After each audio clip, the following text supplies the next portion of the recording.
Don't forget to like the video, share your thoughts in the comments, and subscribe to stay updated with our latest stories. It all started on a quiet Thursday afternoon, the kind where time seems to move slower than usual. I had just finished folding the last of the laundry, the scent of lavender still fresh on my hands when I settled onto the couch with a cup of lukewarm coffee. It was supposed to be my moment of peace. A rerun of Murder, She Wrote was playing my guilty pleasure. But then, with a flicker and a pop, the TV screen went black. At first, I assumed it was just a loose cable or a power surge. I fiddled with the remote, pressed every button I could think of, even tried unplugging and re-PL-plugging everything, but nothing worked, just static and silence. Now, I've never been what you'd call tech-savvy.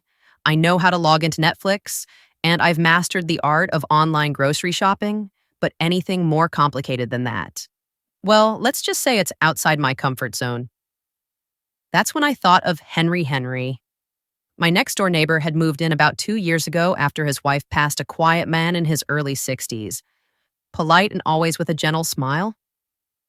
He kept to himself mostly, but we'd exchanged enough polite conversations over the fence and occasional help with yard work that I felt comfortable asking him for a favor.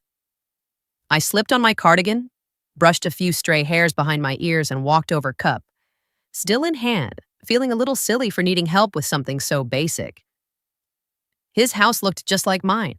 Modest, well-kept, a garden out front that bloomed with those tiny blue flowers I could never remember the name of. I knocked lightly on the door. After a moment, I heard the sound of footsteps, slow and steady, and then the door creaked open. "Hi, Henry," I said, smiling. "Sorry to bother you, but I think I've done something to my TV, and, well, I was wondering if you might take a look." He blinked a few times, caught off guard. "Maybe." Then his face softened. "Sure," he replied. "Let me grab my shoes." Back at my house, he stood in the living room looking over the tangled mess of cables behind the TV while I stood nearby trying not to hover. "You know," he said with a chuckle, "you fought half of Best Buy plugged in back here." I laughed, maybe a little louder than necessary. "That sounds about right. My son set it up before he moved, and I've been too scared to touch it." He crouched down, fiddled with a few things, and within minutes, the screen blinked back to life. The familiar music from my show filled the room, and I let out a relieved sigh. "There we go," he said, wiping his hands on his jeans. "Just a loose HMI connection." "H what?" He smiled. "Never mind." I offered him coffee as a thank you, and to my surprise, he accepted. We sat in the sunroom, the one I always kept neat but rarely used. The late afternoon light streamed in through the glass panels, casting warm patterns on the wooden floor. "I never come in here." I confessed, handing him a mug. Feels like a room meant for someone else's life. He sipped slowly, looking out at the backyard. "It's nice, peaceful." We talked for a while about nothing and everything I learned. He used to teach high school shop class. He told me how quiet the house had been since his wife passed, how he'd started wood carving to fill the time I listened more than I spoke, but there was comfort in that too. As the shadows grew longer, something shifted between us, a kind of stillness, not awkward, but tender, the kind of silence you don't need to fill. He looked at me, then not in that overt, obvious way, but with a kind of gentle focus that made me feel seen. It had been a long time since someone looked at me like that, really looked not as a mother or a neighbor or a widow, just me. I cleared my throat and stood breaking the moment. "Well, I guess I should let you get back to your evening." "Thank you again, Henry. I'd have gone mad without my shows." He stood too, lingering a beat before nodding. "Anytime," he said. "You know where I am." As I closed the door behind him, I leaned against it for a moment, heart quietly racing. It was just a neighbor helping with the TV, right? And yet something about it didn't feel so simple. The next few days passed uneventfully, though I couldn't quite shake the odd flutter that had taken up residence in my chest. Every time I walked past the sunroom or flipped through TV channels, I found myself thinking of Henry, not in a giddy school sort of way, but more like a familiar melody I couldn't quite place, soft lingering. I hadn't expected him to come by again. It was a one-time favor, a neighborly gesture. But on Sunday morning, as I stepped out to tend to my roses there, He was kneeling by his garden with a trowel in hand, wearing a baseball cap a little too big for his head and humming something under his breath. I hesitated. He looked peaceful, like someone wrapped in his own quiet world. But then he looked up and caught my eye. "Morning," he said, smiling. "Morning," I echoed, brushing my palms on my jeans. The tulips are coming in nicely." He glanced over at them. "Yours always come in first, must be your magic touch." I laughed, though I felt my cheeks warm a little. Or beginner's luck. I still Google how to prune every spring.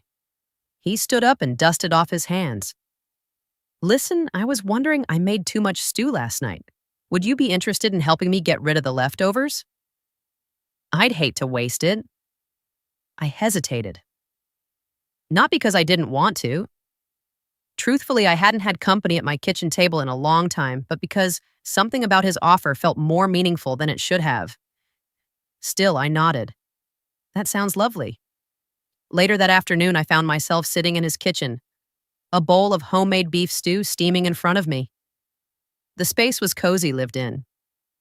A couple of burr houses sat on the windowsill, and photos of his kids and grandkids lined the top of a small hutch. We talked over lunch, and this time the conversation dug a little deeper. He told me about his wife, Janet, how they met in college, how she used to make peach cobbler every Sunday, how cancer took her too fast. I shared bits about my own late husband, the years of laughter and frustration and compromise about the quiet house he left behind and how the silence had a way of settling into the walls.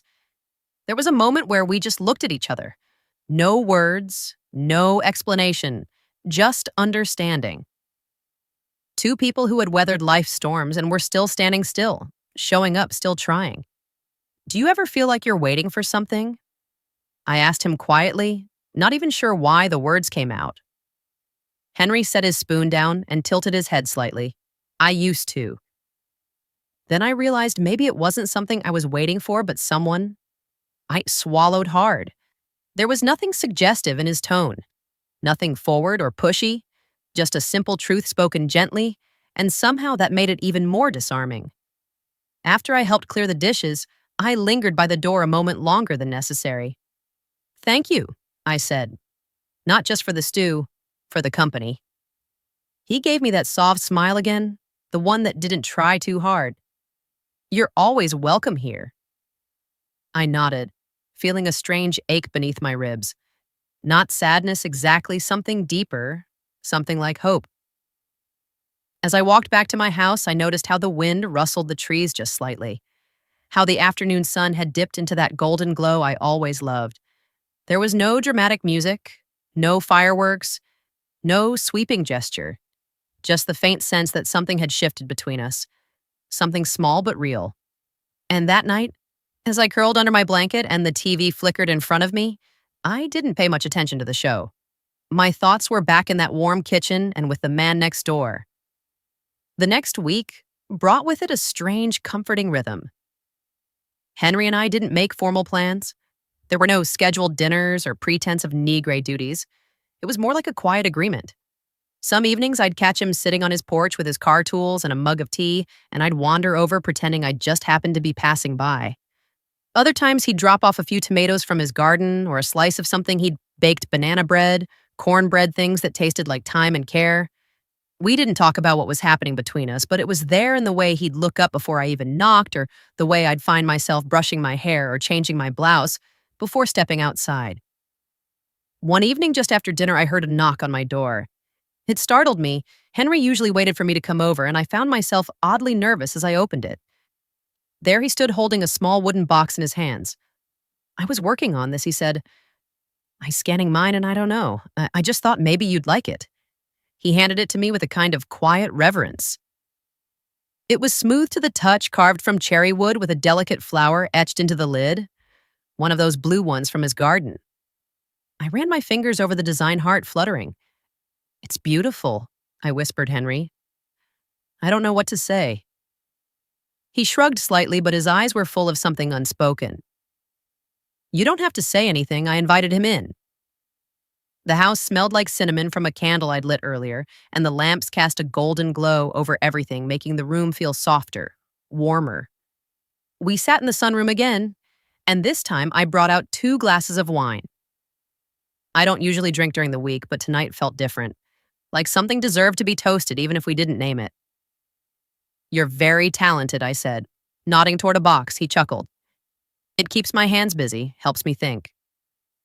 What do you think about? I asked, not quite looking at him. There was a pause. You, he said quietly. I looked up, heart thudding. There it was. I don't know what I expected in that moment. Maybe I'd laugh it off, maybe I'd change the subject or pretend I hadn't heard him, but I didn't do any of that. Instead, I said, I've been thinking about you too. We sat in silence after that, the kind of silence that doesn't need to be filled. The air felt heavier, charged, but not uncomfortable. He looked at me, really looked the way he had that first day in the sunroom. And this time I didn't look away. You know, he said, voice low. When Janet died, I thought that part of my life was over. Not just the marriage, the connection, the feeling of being seen. I nodded. Understanding more than he knew, I felt invisible for years. I confessed even when I'm surrounded by people. Especially then, actually, you're not invisible, he said softly. Not to me. And there it was again, that quiet truth between us. Not rushed, not forced, just real. He didn't reach for my hand. He didn't lean in. He just sat there with me, sharing the space. The moment the weight of everything unsaid. Eventually, he stood to leave. And as I walked him to the door, I felt something settle in me. Something I hadn't felt in a long, long time. Possibility before stepping outside. He paused, turned back. Would you like to come over for dinner tomorrow night? He asked. I was thinking of making peach cobbler. I smiled. I'd like that.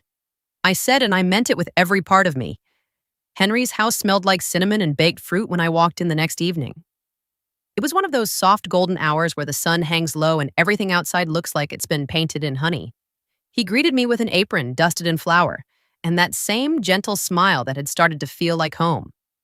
Dinner's almost ready, he said, but I may need a second opinion on the cobbler. I laughed as I stepped inside. That's a lot of pressure. What if I'm a tough critic? I'm willing to take the risk, he said, his eyes warm and teasing. The table was set simply, no fancy linings, just 2 plates cloth, napkins and a small vase of those little blue flowers from his garden. The effort didn't scream romance, it whispered it quietly, respectfully. We talked over roasted chicken and green beans with almonds, the kind of comfort food that tasted like time and care. Conversation came easy now, like old friends who'd finally started saying the things they used to only think. After dinner, he brought out the cobbler, golden and bubbling with a scoop of vanilla ice cream, already melting on top. I took a bite and closed my eyes. Okay, I said, pretending to be serious. This may be the best peach cobbler I've had since 1994. Henry laughed. I'll take that as a win. We moved to the licking room afterward, where the lights were low and an old jazz record played faintly in the background. I sat on the couch and he sat beside me. Not too close, but closer than before. We didn't talk much, we didn't need to. There was a comfort in the silence, a kind of peace that comes when 2 people stop pretending they're strangers to each other. At one point, he turned to me, voice soft. I hope this doesn't sound foolish, but I like being around you. It feels easy, right? I looked at him for a moment, at the faint lines around his eyes, at the way his hands rested calmly in his lap, at the man who'd shown up in small ways that had somehow changed everything. It doesn't sound foolish. I said it sounds true. He reached out, then not boldly, not dramatically, just offered his hand between us, palm up. Like a question, I placed mine in his warm, steady familiar. We sat like that for a long time. No rush, no need to name anything. Eventually, I leaned my head on his shoulder and he let out a breath. I didn't know he'd been holding. Outside the world. Continued on, cars passing, a dog barking in the distance, the last birds calling it a night. But inside, it felt like time paused just for us. A few weeks later, things didn't change overnight. We still lived in our own houses, still had our own routines.